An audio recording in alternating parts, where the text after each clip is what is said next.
Saya habis ketemu sama klien, seorang ibu-ibu umur kurang lebih 35 tahun, 37 tahun gitu ya. Dia ingin mengajukan gugatan cerai. Saya tanyakan tentang kronologisnya, bagaimana tentang awal mulanya perkawinannya dia, terus kendalanya itu, titik permasalahan tuh kapan mulai terjadi, sudah ada anak berapa. Jadi kita juga harus mengetahui latar belakangnya tuh apa. Kenapa saya tanyakan seperti demikian kronologinya, biar kita juga paham gitu loh. Oh, alur ceritanya itu dari awal mereka perkawinan sampai berjalan, ada yang permasalahan, cekcok, orang ketiga tidak saling percaya, atau apa gitu loh, atau masalah ekonomi dan segala macam. Itu banyak banget aspeknya. Cuman sekarang yang menjadi PR itu adalah kita sebagai lawyer, kita juga harus bisa mendeskripsikan dari apa ya, cerita-ceritanya dia, kronologinya dia dengan yang emosi menggebu-gebu, kayak tadi 16 timbul cekcok bla bla bla segala macam. Permasalahannya katanya karena suaminya itu jarang di rumah suaminya, jarang di rumah. Saya tanya, memang suaminya ibu jarang di rumah itu ngapain gitu loh, karaoke kah, spa kah, atau gimana kan ya, kita juga mana tahu kan. Alasannya sih katanya ya bekerja gitu loh. Ya kalau cowok sih bilang malam-malam jam 7 keluar rumah bilang bekerja dalam tanda kutip. Lu cari aja di mana tuh, pasangin aja GPS kalian gitu loh. Jarang di rumah, jarang ngurus anak, jarang ngurus istri, jarang kasih jatah, udah kering. Anak juga udah tinggal sama dia.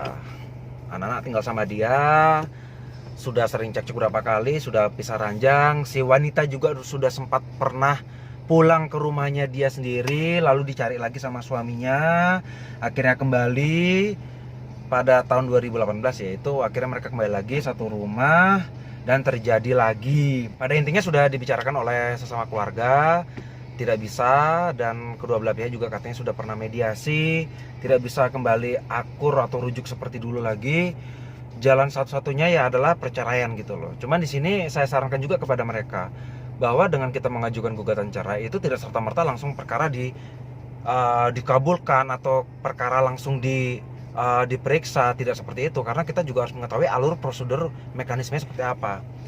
Jadi ketika misalnya kita sudah membuat suatu rangkaian gugatan perceraian dalam hal ini, setelah kita daftarkan di pengadilan negeri yang bersangkutan, di mana domisili tempat mereka melangsungkan perkawinan atau mereka tinggal, itu perlu dicek dan sangat perlu detail kita melihat di mana letak pengadilan yang berwenang untuk mengadili, dari KTP-nya mereka atau KTP tergugat, lalu tempat tinggal mereka saat ini.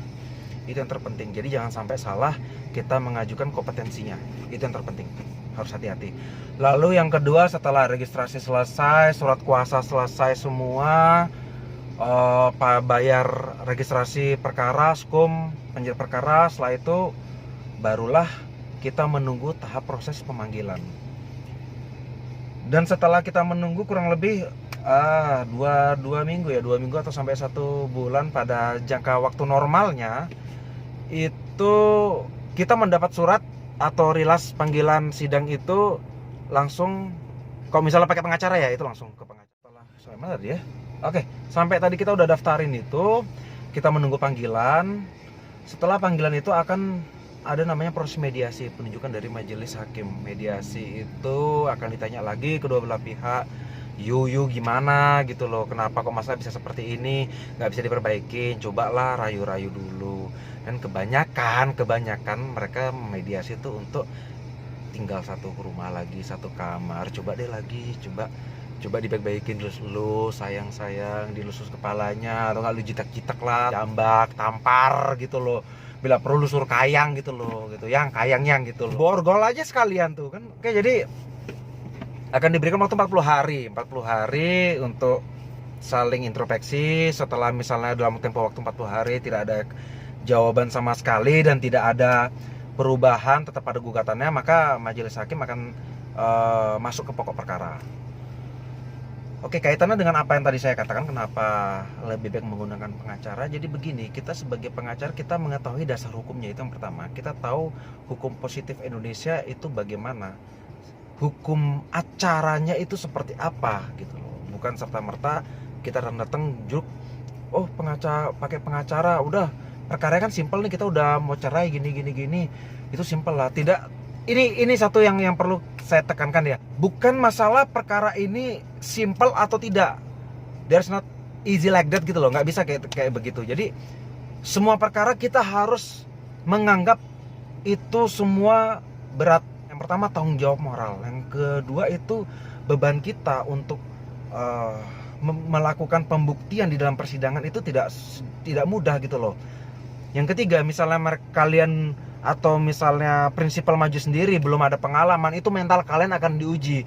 Emang udah siap nerima cecaran pertanyaan-pertanyaan dari majelis hakim, dari pengacara lawan atau dari saksi-saksi? Kalian tahu emangnya apa yang harus dibuktikan? Enggak serta-merta dong udah oh sekian tahun bermasalah, sekian bulan kita nggak wik-wik, kita nggak begini-begini, kita nggak ngewek gitu. Ya nggak gitu juga kali. Kok gitu mah gampang, semua orang bisa langsung cerai gitu loh. Kita tahu konsekuensinya apa, kata-kata yang kita katakan di depan pengadilan itu seperti apa, terus hukum asas pembuktian itu seperti apa, dasar hukum, pasal yang berlaku, norma-norma, kaidah-kaidah payung hukum itu perlu semua. Emang kita nggak tahu tipe pengacara, mungkin beda-beda ya stylenya pengacara dalam artian pembuktian beracara, atau simpelnya itu kayak kita membuat suatu kerangka pembuktian. Kalau saya pribadi sih, kita ngelihat dulu dari aspek kronologinya seperti apa, ya kan? Kronologinya seperti ini, kita tahu apa yang perlu kita buktikan di depan persidangan, ditinjau uji materi dari bukti-bukti, keterangan saksi. Di sanalah baru kita akan menyimpulkan. Jadi kronologi, fakta persidangan, argumentasi hukum itu yang paling terpenting. Argumentasi hukum itu paling penting. Jadi jangan asal nyeblak seperti kentut lu ngomong, oh nggak bisa ini begini-begini, dia meninggalkan, dia melakukan kekerasan gini. Kamu ngomong kayak ngomong seenak udelmu, itu tidak ada dasar hukumnya, tidak ada argumentatif hukumnya, bagaimana bisa dipercaya gitu loh. Oke, pada intinya dia sudah lama pisah ranjang lagi, rumah tangga sudah tidak dapat diselamatin lagi. Cuman permasalahannya dia meminta hak asuh anak-anak karena melihat suami seperti itu.